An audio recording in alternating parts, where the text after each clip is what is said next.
Australia సిడ్నీలో జరిగిన ఉగ్రదాడికి హైదరాబాద్ కు సంబంధం లేదని తెలంగాణ డీజీపీ శ్రీధర్ రెడ్డి ప్రకటించారు. కాల్ ప్రకటించిన ఉగ్రవాది సాజిద్ అక్రమ్ హైదరాబాద్ కు చెందినవాడేనని డీజీపీ వెల్లడించారు. సాజిద్ హైదరాబాదీ అయినప్పటికీ ఉగ్రదాడితో నగరానికి సంబంధం లేదన్నారు DGP Sridhar Reddy.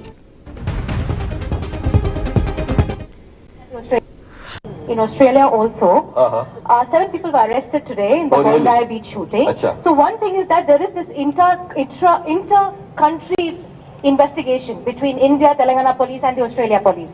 So we are looking at some reaction from you as to what the investigation is looking like right now, and in terms of his visits here, were they also part of his radicalization, and has there been any links or have they had any links with sleeper cells or terror cells while he has made these 6 visits to India or Hyderabad specifically? Okay, right, thank you. We do not know that 7 people were arrested today in Australia, first thing. Second thing is, his visit to Hyderabad has been, visits to Hyderabad have been 6 times in a duration of 27 years, right? He left the country in 1998. The information which we gathered when we came to know that he was carrying a Indian passport, based on the Indian passport was found to be in Hyderabad. So then we immediately sprung into the action and we verified. I don't say investigation; it's very easy to find out from the passport. We verified and we inquired into it, and we found that this gentleman was born in India, Hyderabad, and he had left in 1998 itself for further education and employment to Australia. And he came to Hyderabad later, first time in 2000 October, along with his wife, the European lady whom he married. Then second time he came in 2004. Third time he came in February 2009. That was after his father's death, not to attend the funeral, but later, afterwards, or maybe a month later. Then in July 2012, he came to Hyderabad once for property settlement with his family members. And again in March 2016, he came to Hyderabad, again for family property settlement with his family. And finally, he came in July 2022, ostensibly to visit his mother and sister. That's all we know about his links in Hyderabad. We do not have any information about his radicalization in Hyderabad or any links to that extent in Hyderabad. So, thank you very much. Let's come back to the Maoist thing.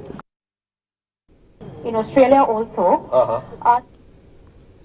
Right, ఇదే అంశానికి సంబంధించి మరింత సమాచారం మా ప్రతినిధి ప్రవీణ్ హైదరాబాద్ నుంచి live లో సిద్ధంగా ఉన్నారు. ఎస్ ప్రవీణ్, మనం చూస్తున్నాం మొత్తానికి సిడ్నీ ఉగ్రదాడికి హైదరాబాద్ కు సంబంధం లేదంటూ డీజీపీ అంటున్నారు. దీనికి సంబంధించిన డీటెయిల్స్ ఏంటి?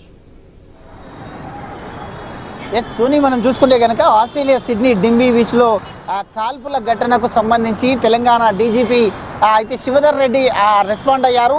అయితే మీడియా ముందు కూడా అయితే మొత్తం దీనికి సంబంధించినటువంటి మీడియా ముందు కొన్ని విషయాలను కూడా వెల్లడించారు. అయితే అదేవిధంగా చూసుకుంటే కనుక ఈ యొక్క ఘటన ఏదైతే ఆస్ట్రేలియాలో జరిగినటువంటి ఘటనను అక్కడి ప్రభుత్వం ఏదైతే ఆస్ట్రేలియా ప్రభుత్వం ఉందో ఆస్ట్రేలియా ప్రభుత్వం ఈ ఘటనను ఉగ్ర దాడిగా ప్రకటించిన నేపథ్యంలో ఈ యొక్క దాడికి పాల్పడిన వారు సాజిద్ అక్రమ్, నవీద్ అక్రమ్గా కూడా అక్కడి ప్రభుత్వం గుర్తించిన నేపథ్యంలో వారి దగ్గర లభించినటువంటి ఏదైతే పాస్పోర్ట్ ఉందో ఆ యొక్క పాస్పోర్ట్ ఆధారంగా వాళ్ళు హైదరాబాద్కు చెందినటువంటి వాళ్ళు అంటూ కూడా తెలపడం జరిగింది. కాబట్టి అక్కడి నుండి సమాచారం అందుకున్న తర్వాత మొత్తంగా కూడా పోలీస్ శాఖ మొత్తంగా ఈ ఎంక్వైరీ కూడా చేయడం జరిగింది. ఎంక్వైరీ చేసిన తర్వాత డీజీపీ కొన్ని వివరాలు కూడా వెల్లడించడం జరిగింది.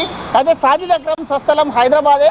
అయితే హైదరాబాద్ టోలీ చౌకీ ప్రాంతంలో ఉండేటటువంటి సాజిద్ అక్రమ్ అక్కడే ఉంటున్నాడు. 1998లో ఉద్యోగార్థం ఆస్ట్రేలియాకు వెళ్ళాడంటూ కూడా చెప్తూ ఉన్నట్టు తెలుస్తుంది. అదేవిధంగా సాజిద్ అక్రమ్ బీకామ్ కంప్లీట్ చేశారు, హైదరాబాద్లోనే బీకామ్ చదివారు. బీకామ్ చదివిన తర్వాత మొత్తం ఘటన పైన ఆస్ట్రేలియా అధికారులు ఇప్పటికే దర్యాప్తు కూడా కొనసాగిస్తున్నారు. కానీ నిందితుల పైన ఐసీఎస్ భావజాల ప్రభావం అనుమానాలు వ్యక్తం చేశారు. కానీ అలాంటి అనుమానాలు ఏవి కూడా లేవంటూ కూడా చెప్పడం జరిగింది. అదేవిధంగా సాజిద్ అక్రమ్ కుటుంబం గత 27 ఏళ్లుగా కూడా పరిమిత సంబంధాలు కూడా లేవు. అయితే ఇండియాకు 27 సంవత్సరాల నుండి ఇండియాకు కేవలం 6 సార్లు మాత్రమే వచ్చారు అంటూ కూడా చెప్పడం జరిగింది. అదేవిధంగా చూసుకుంటే కనుక అయితే ఇక్కడ ఉన్నటువంటి తెలంగాణలో మొత్తం ఎక్కడ కూడా సాజిద్ అక్రమ్ పైన ఎలాంటి కేసులు కూడా లేవు అంటూ కూడా చెప్పడం జరిగింది.